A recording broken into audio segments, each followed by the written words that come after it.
Go good. Doc South here, and my gosh, I was noticing my yeah, it's kind of okay. There you go, much better.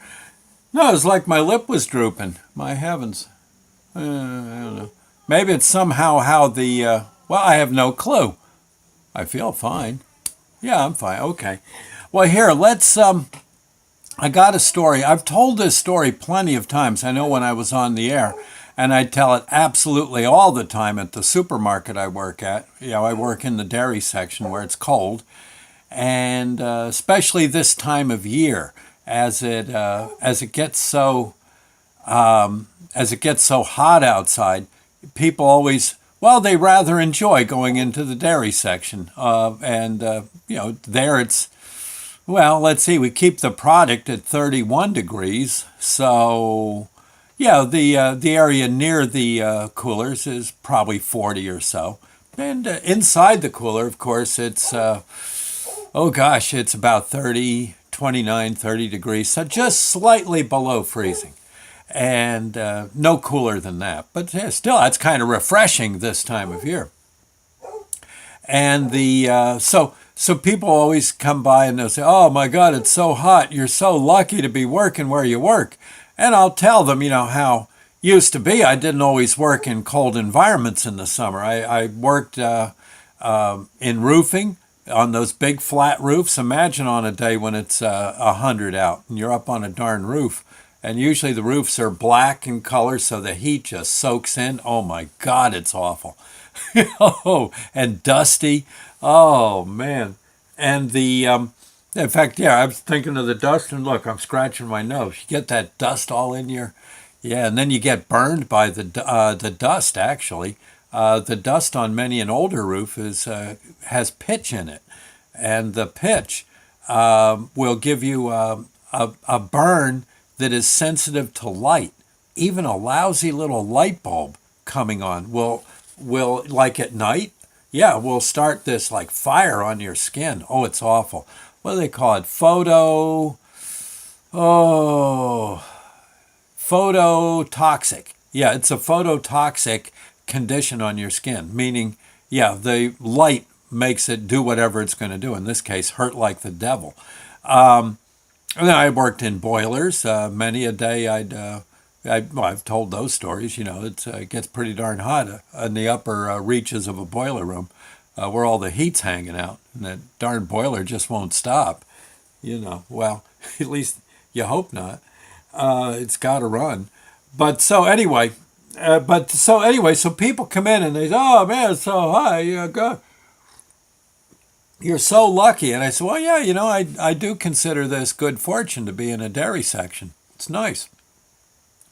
And I said, "But it's interesting. When I worked, I said I love it here, at the supermarket I'm at. But at one time I worked for A&P before the company went belly up.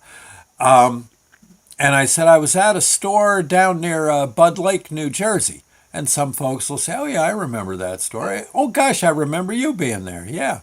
I said, "Well, okay. Well, back then, my granddaughter Sadie didn't live that far away. Sadie was actually just down the street, and she'd drop by maybe with her mom. And a lot of times, Sonny, Sadie's mom, would let Sadie go ahead and just kind of surprise me, right? And that got her past the cookie aisle, right? And Sonny would Sadie rather, would come over to me. And she was a lot, actually, Sunshine, my daughter, was a lot like Sadie when she was a kid. And I wouldn't have put this thing Sadie used to pull on me past Sonny at all back when she was that age. Or Burgess. But Sadie would come over, and she'd say, "Hey," I'd feel a tug on my apron, and it'd be Sadie at about, I think she was 3, 4 years old, something like that. She'd say, "Hey, Pop." I said, "Yeah. How is it, Sadie? How you doing?" She says, "Boy, it's pretty hot outside." I said, "It is." She says, "Yeah, man, Mom says it's about 90. I said, "Well, yeah, I guess." She says, "Well, look," she says, could you maybe sneak me into your cooler?" And I said, what, into the where we keep the milk? She says, yeah, I want to cool off a bit.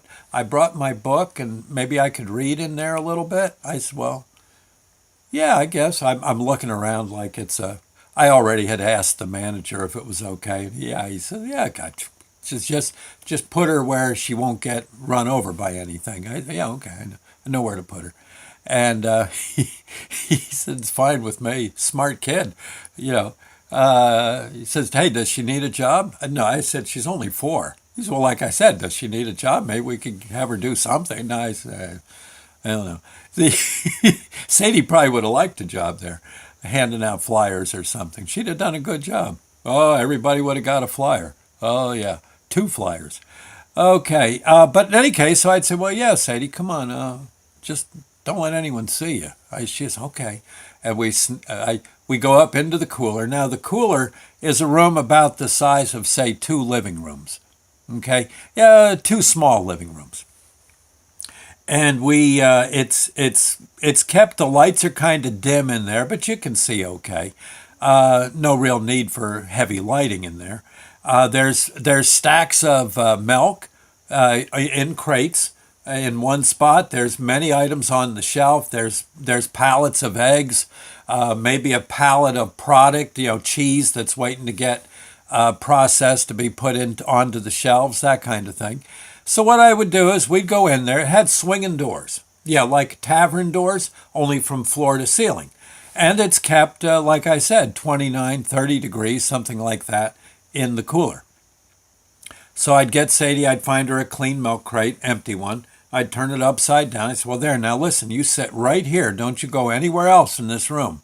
You understand? He says, yes, Pop. I said, because you see those big swinging doors? He says, yeah. I said, sometimes they may not know you're there, and if they come through with a pallet full of stuff, they won't know you're there. And you might not hear them. I think you would hear them, but I kind of want to give her a little scare, I said, and, they could run you over, and that thing weighs way more than you do. You see that pallet there, the one that we just brought in? Says, yeah. Imagine that hitting you. Says, okay, yeah, you're right, Pop. I'll sit right here. Okay, you can read your book here. You all set? You okay? She says, yeah. And she sits down. She says, isn't it nice and cool in here? She says, yeah, it feels good. And so I'd leave.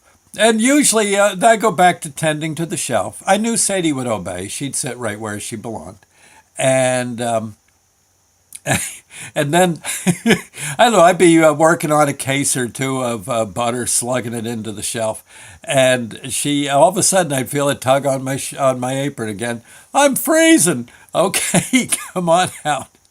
You're done in there? She says, yeah. I said, well, let me go move your crate. Usually she'd only stay about 5 minutes, but she always felt very refreshed after being in that cooler for a bit.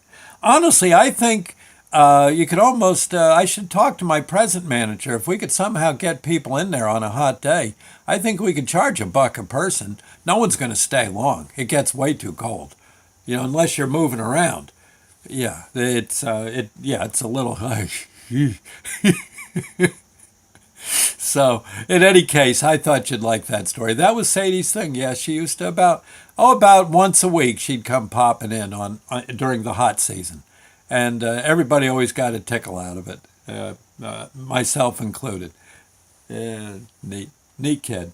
And again, much like her mother, knew a good thing when she sees it.